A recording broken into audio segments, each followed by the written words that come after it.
Hi. So it's been a week. तो जैसा कि सबको पता है कि 23 जुलाई को कॉमन ज्वाइनिंग डेट थी एसबीआई जूनियर एसोसिएट्स की। तो मैं पूरे ज्वाइनिंग प्रोसेस के थ्रू होके गया हूँ और मेरे को एक हफ़्ता हो गया as a junior associate on probation in State Bank of India. तो मैं अपना पूरा एक्सपीरियंस एक हफ़्ते में मेरे साथ क्या क्या चीज़ें हुई हैं, क्या मेरे को फ़ील हुआ, क्या फीलिंग्स आती हैं, क्या चीज़ें होती हैं जॉइनिंग के दौरान, वो सारी चीज़ें आपके साथ शेयर करूँगा। तो स्टार्ट करते हैं। मैं स्टार्टिंग से अपना पूरा शुरू करता हूँ ताकि एक मतलब विद डेट्स, ताकि जो भी कोई फ्यूचर एस्पिरेंट्स हैं वो अगर ये वीडियो देख रहे हैं तो उनको एक टाइमलाइन का आइडिया हो जाए कि किस तरीके से चीज़ें होती हैं, ज्वाइनिंग के बाद क्या क्या रहता है, किस तरीके से आपको कितने दिन में पोस्टिंग मिल जाएगी, कहाँ मिलेगी, कैसे मिलेगी, क्या क्या करना होगा, स्टेप बाय स्टेप सारी चीज़ें एक बार देख लेते हैं। ठीक है। तो सबसे पहले 23 तारीख को हमारा 23 जुलाई को ज्वाइनिंग डेट था। हम 23 जुलाई को हमको एसबीआई एलडी बुलाया ताकि हमारे ज्वाइनिंग लेटर्स मिल पाएँ, जिसमें था कि हमें आरबीओ अलॉट हो रहे थे। ज्वाइनिंग लेटर में ही बता दिया गया था कि आपको कौन कौन सा आरबीओ अलॉट हुआ है। ये प्रोसेस हुआ था 23 को ज्वाइनिंग लेटर मिलने के बाद, आरबीओ का अलॉटमेंट होने के बाद हमें बोला कि नेक्स्ट डे यानी कि 24 जुलाई आपको आरबीओ रिपोर्ट करना है। हम 24 को आरबीओ गए। हमें 2 दिन आरबीओ में बिठा के रखा, मतलब जो भी प्रोसेस वो इंटरनली कर रहे थे सारे कैंडिडेट्स का कि किस किस को कहाँ पे ब्रांच देनी है, उसमें 2 दिन का टाइम लगा। 24 और 25 को हम आरबीओ में ही रहे।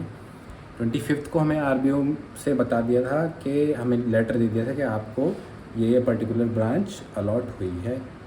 अब आरबीओ में कुछ लोगों को अपने पसंद के हिसाब से ब्रांच मिल गई, कुछ लोगों को नहीं मिल पाई, कुछ को काफ़ी दूर मिली, कुछ को जैसे चाहिए था पास विद इन पर्टिकुलर रेंज मिल गई। मेरे को पर्सनली मेरे घर से काफ़ी दूर मिली है, ऑलमोस्ट 70-75-80 किलोमीटर्स दूर है मेरे घर से ब्रांच। ठीक है। तो ये काम हो गया 25 को। अब क्योंकि 26 का सैटरडे था 4th, तो हमको 26-27 छुट्टी मिल गई अपना पूरा अरेंजमेंट करने के लिए कि भाई जिसको दूर रहना है वो अपना देखो, अप डाउन करेंगे, कोई अपना शिफ्ट होंगे, कोई रूम वगैरह देखेंगे। तो वो सारी चीज़ें करने के लिए हमारे पास 2 दिन का टाइम था। क्योंकि मेरा दूर था तो मैं डेली तो अपने घर से आना जाना कर नहीं सकता, क्योंकि अगर सारा टाइम ट्रैवल में चला जाएगा तो बाकी चीज़ें आपकी लाइफ एकदम ख़त्म हो जाती है। मतलब 2-2.5 घंटे का ट्रैवल वन वे, तो 4 घंटे ट्रैवल, मतलब मैं पर्टिकुलरली अपने बताऊं तो मैं वो अभी अफोर्ड नहीं कर सकता था। तो मैंने अपना शिफ्ट कर लिया, मैं ब्रांच के पास ही मैंने रहने स्टार्ट कर दिया। तो मैं पहुंच गया था संडे को ही, मैं मूव आउट कर दिया सारा, वहाँ पे सारा सेटलमेंट करा। मैं क्लिप्स वगैरह होंगी तो मैं डाल दूँगा, मैंने एज सच ये सोच के तो नहीं रिकॉर्ड करा कि हाँ मैं इसको करूँगा, पर कुछ होगी वीडियो तो मैं डाल दूँगा, चल जाएगी, दिखाई दे जाएगी। संडे तक मेरा सेटलमेंट हो गया था सारा। मंडे को मेरे को रिपोर्ट करना था ब्रांच में। मंडे आई थिंक 28 जुलाई को मेरी फ़र्स्ट डे था। तो मैं फ़र्स्ट डे ब्रांच पहुंचा, सुबह 9:45 तक ब्रांच पहुंच गया था। तो मैं 28 को पहुंचा, जैसे बोला मैंने फ़र्स्ट डे। मैं गया ब्रांच में, सब लोगों ने मेरे को वेलकम करा, पूछा कि अच्छा आप नई ज्वाइनिंग है, तो ठीक है, सबने मतलब पूछा, इंट्रोडक्शन लिया कि कहाँ से कैसे क्या, ये सारी चीज़ें फॉर्मेलिटीज़ हुई। ज्वाइनिंग लेटर वगैरह देखा उन्होंने। फिर क्योंकि हमें अभी तो कुछ आता है नहीं, ना हमारी ट्रेनिंग हुई है, तो हमें काम सारा ब्रांच में ही सीखना है। तो मेरे को ऐसे एक काउंटर पे बिठा दिया गया।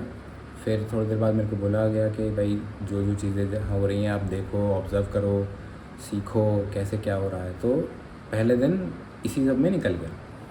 उसके बाद फिर आगे फर्दर मैं जाता था और थोड़ा 1-2 बार केवाईसी करी, अपना पर्सनल अकाउंट मैंने खुद खोला, और मिसलेनियस वर्क जो हो रहा था जैसे चेक्स वगैरह होते हैं, ये सारी चीज़ें मैं देखता रहा। कुछ थोड़ा बहुत मैंने अपने हाथ से भी किया जितना मैं कर सकता था।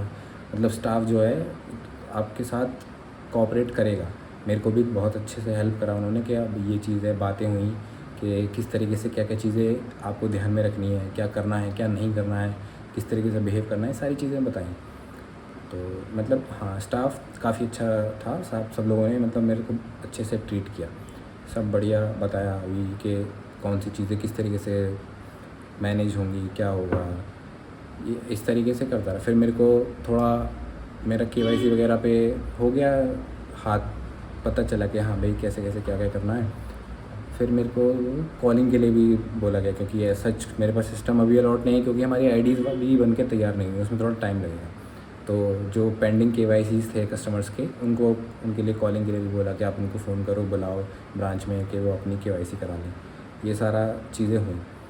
केवाईसी के लिए मैं फ़ोन करता था, उनको बुलाता था कि आप ब्रांच आ जाइए, आपकी केवाईसी होनी है। तो ये सच छोटा मोटा काम चलता रहा।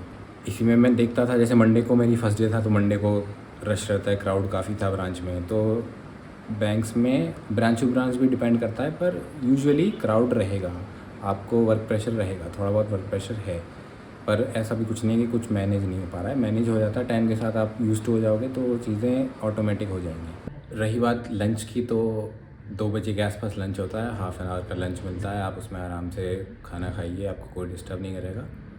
जितना मैंने अभी देखा है 1 हफ़्ते में, हाफ़ आवर का लंच, उसके बाद आप अपना आके काम कंटिन्यू कर सकते हैं। इसके अलावा क्या, हाँ, और क्योंकि मेरा SBI PO प्री का एग्ज़ाम 4 तारीख को है, तो 4 तारीख का मंडे है, तो मैंने उसके लिए एप्लीकेशन दी कि सर मेरे को एग्ज़ाम देने जाना है। मेरा 4 तारीख को SBI PO का एग्ज़ाम है प्री का। तो उन्होंने मेरे से एप्लीकेशन वगैरह ली और मेरे को छुट्टी मिल गई। तो एग्ज़ाम के लिए छुट्टी मिल जाती है, ऐसा भी नहीं है कि वो लोग नहीं बोलेंगे कि आप नहीं भाई वर्किंग आवर से अभी ज्वाइन किया है तो छुट्टी नहीं मिलेगी, छुट्टी मिल गई। पर मैं सच सच बताता हूँ, जो रियलिटी है, लगभग 1 महीने के आसपास से, बिल्कुल 1 डेढ़ महीने से बिल्कुल भी मैंने पढ़ाई नहीं करी है, क्योंकि सारा टाइम मेरा जो है वो जॉइनिंग के ही काम के रिलेटेड चीज़ों में निकल गया। कभी ये पेपर, कभी वो पेपर, यहाँ जाना वहाँ जाना, तो पढ़ाई तो ऑलमोस्ट बंद ही है। तो मैं इतना ज़्यादा होपफुल नहीं हूँ कि इस एग्ज़ाम को लेके। IBPS PO के लिए मैं ट्राई करूँगा कि थोड़ा मैं गाड़ी अपनी ट्रैक पे ला पाऊँ। देखते हैं उसके लिए भी क्या होता है। तो अब क्योंकि जॉइनिंग वगैरह ये सब हो गई, नौकरी मिल गई, सारी चीज़ें हो गई, सेटलमेंट, अब थोड़ा बात कर लेते हैं इसे। तो अब आगे क्या, तो आगे यही है कि मैं टारगेट करूँगा फर्दर एग्ज़ाम्स भी, और जैसे टाइम मैनेज होगा, जॉब है, मेरे को यूट्यूब भी करना है, वीडियोस भी डालनी है, क्योंकि मेरे को शुरू से ही मतलब थोड़ा कीड़ा रहा है फिल्मोग्राफी, वीडियोग्राफी के लिए मेरे को काफ़ी शौक है। अभी मैं सिर्फ ये बेसिक हैंड फ़ोन पकड़ के वीडियोस बनाता हूँ, ये कर रहा हूँ, मैं बोल रहा हूँ मेरे को, पर सिनेमैटिक टाइप में भी मेरे को काफ़ी सारी चीज़ों में इंटरेस्टेड है। तो मैं उस तरफ भी देखूँगा, मेरे को वो भी करना है। प्लस मेरे को तैयारी भी करनी है, एग्ज़ाम्स भी निकालने हैं, PO वगैरह का एग्ज़ाम मैं डेफिनेटली ट्राई करूँगा, क्योंकि अभी ये सब चीज़ें आ गई बीच में। I know I am taking it as an excuse, but फिर भी नहीं मैनेज हो पाया, ठीक है, इट्स ऑल राइट। अब मैं IBPS PO के लिए ट्राई करूँगा, उसमें ज़्यादा टाइम नहीं है, वरना तो फिर अपना अभी PO है ही नवंबर में जो लगा हुआ है, बिल्कुल उसके लिए अच्छे से प्रिपेयर करना है, सारी चीज़ें मैनेज करके। हाँ, तो यही है सारा।